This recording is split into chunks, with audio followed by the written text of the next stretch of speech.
Hey guys, before starting this video, just take a small disclaimer that these videos are only for revision purpose. They should not be taken as a substitute of regular lectures or full-fledged lectures.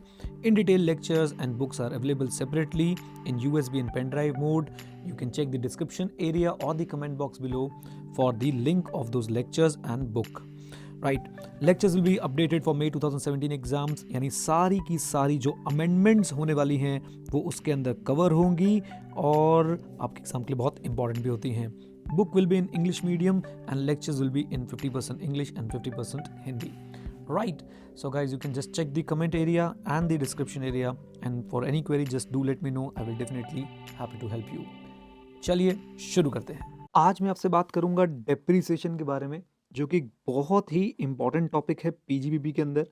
इसकी importance की अगर मैं बात करूं तो आप अगर अपनी प्रैक्टिस मैनुअल उठाते हैं जो आपको आईसीएआई ने दी है, उसके शुरू के आपको हो सकता है 10-15 क्वेश्चन डेप्रिसिएशन पे ही मिले, और साथ ही साथ ये भी हो सकता है, इट इज़ पॉसिबल, रादर ऐसा ही है कि सर आपके अगर प्रैक्टिस मैनुअल में 50 क्वेश्चंस हैं तो ऑलमोस्ट 35 क्वेश्चंस ऐसे होंगे जिनके अंदर डेप्रिसिएशन का जिक्र किसी ना किसी तौर पर ज़रूर होगा. जनरली स्टूडेंट्स कंफ्यूज रहते हैं डेप्रिसिएशन के क्या प्रोविजंस हैं, कैसे पढ़ना है, एटसेट्रा एटसेट्रा एटसेट्रा, और वो फिर डेप्रिसिएशन से बड़ा मतलब परेशान हो जाते हैं.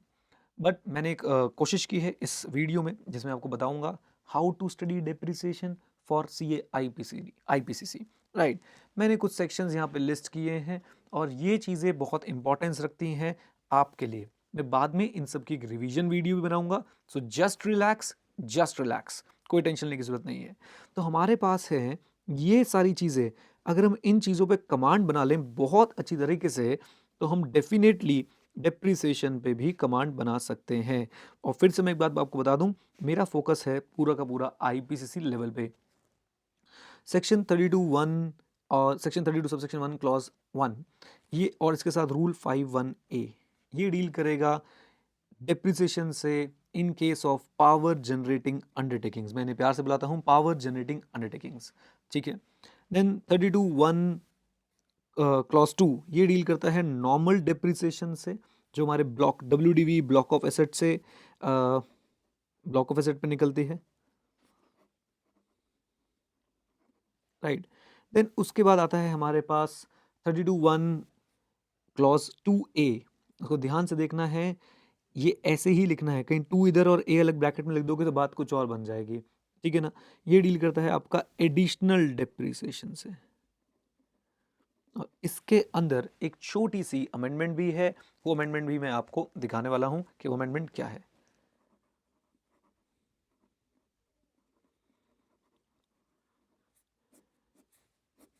राइट, देन हमारे पास आता है second provision to section 32 subsection 1.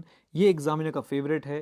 यहाँ पे वो कॉन्सेप्ट डिस्कस होता है कि if the asset is purchased in 1 year and put to use for less than 180 days, put to use for less than 180 days in the same year, तो depreciation का rate half हो जाता है. Section 2 clause 11 define करता है block of assets को. 43 subsection 6 deal करता है रिटन डाउन वैल्यू के मीनिंग से, क्लोजिंग WDV निकालना, ये सारी चीजें आपको यहाँ पे पता चलेंगी. Then fifth provision to section 32 ये बात करता है proportionate depreciation in certain cases, जैसे कि अमेलगमेशन का केस है, सक्सेशन का केस है, ये सारे केसेस आपके फिफ्थ प्रोविजन में डील होते हैं. एंड आईपीसीसी लेवल पे ये बहुत इंपॉर्टेंट है.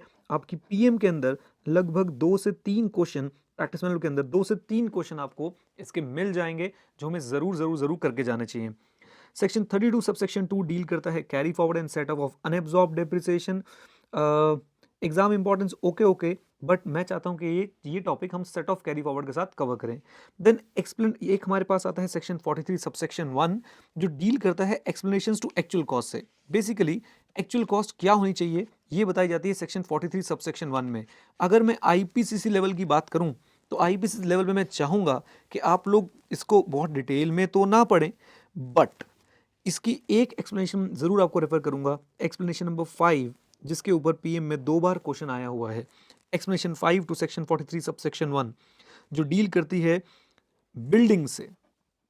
एक्सक्लूसिवली किससे डील करती है? बिल्डिंग से, राइट। ये हैं वो सारे कॉन्सेप्ट्स जिन पे हमारी कमांड होनी बहुत ज़रूरी है अगर हम चाहते हैं कि हम डेप्रिसिएशन में हीरो बन के निकलें, राइट।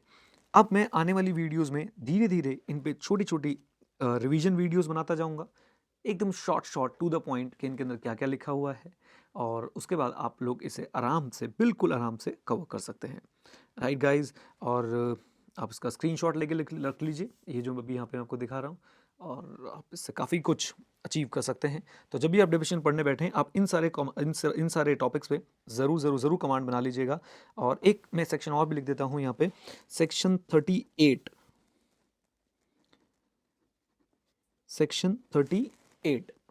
का सब सेक्शन 2 भी आप पढ़ेंगे, और वहाँ पे सर क्या बताया गया है, proportionate depreciation. Again, what is proportionate depreciation? ऐसा है कि अगर आपने कोई भी बिल्डिंग, मशीनरी, प्लांट या फिर फर्नीचर, बिल्डिंग, मशीनरी, प्लांट या फर्नीचर आपने एक्सक्लूसिवली बिजनेस और प्रोफेशन के लिए यूज़ नहीं किया, तो जो आपकी डिडक्शन होती है अंडर सेक्शन 30 और 31 और 32, तो बेसिकली जो आपकी डेप्रिसिएशन होती है वो आपको सिर्फ उतनी ही मिलेगी जो एओ डिटरमाइन करेगा आपने बिजनेस के लिए यूज़ करी है, राइट। सो इस पॉइंट को मैं लूंगा अपने रिवीजन वीडियोस के अंदर कवर करूंगा, बट अभी के लिए सेक्शन 38 सब सेक्शन 2 बोलता है कि सर सिंपल सी बात है, प्रोपोर्शनेट डेप्रिसिएशन मिलेगी अगर आपने बिल्डिंग, प्लांट, मशीनरी या फर्नीचर में से कोई भी चीज़ आधी बिजनेस के लिए यूज़ करी है और आधी बिजनेस के लिए यूज़ नहीं करी है, मतलब कुछ परसेंट बिजनेस के लिए, कुछ परसेंट बिजनेस के लिए नहीं है, राइट।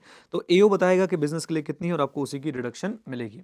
ऑब्वियसली आप उसको कॉन्टेस्ट कर सकते हैं, बट अभी के लिए इतना ही। ये 10 चीज़ें सर अगर हम पढ़ लें तो डेफिनेटली हम लोग आईपीसी लेवल पे डेप्रिसिएशन पे ज़बरदस्त कमांड बना सकते हैं। और मैं आप लोगों से रिक्वेस्ट करूंगा, अगर आप लोगों को पता है कुछ ऐसी बात जो डेप्रिसिएशन के लिए बहुत ज़्यादा ज़रूरी होती है, तो वो भी आप मेरे साथ नीचे शेयर कीजिएगा कमेंट बॉक्स में।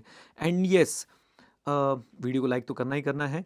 एंड अभी मैंने इनको भी कुछ समझाया नहीं है, मैं इन पे आपको धीरे धीरे रिवीजन वीडियोस दूंगा, ओके। और जो वीडियो की शुरुआत में मैंने कुछ लिंक्स बताए थे वो डिस्क्रिप्शन में है और कमेंट बॉक्स में है, you can also check them out. और बाकी बातें करते हैं आने वाली वीडियोस में। Thank you very much, stay connected, stay head.